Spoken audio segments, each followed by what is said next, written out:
वज़ीर-ए-आज़म पाकिस्तान और UAE के सदर शेख मोहम्मद बिन ज़ायद अल नहयान का टेलीफोनिक राब्ता, बाहमी दिलचस्पी के अमूर पर तबादला ख्याल। दोनों रहनुमाओं की एक दूसरे को ईद की मुबारकबाद। शहबाज शरीफ और अमीर कतर का भी राब्ता, नेक ख्वाहिशात का इज़हार।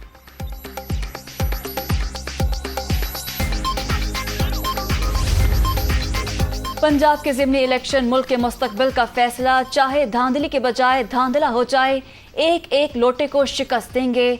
इमरान खान का खुशाब में खिताब।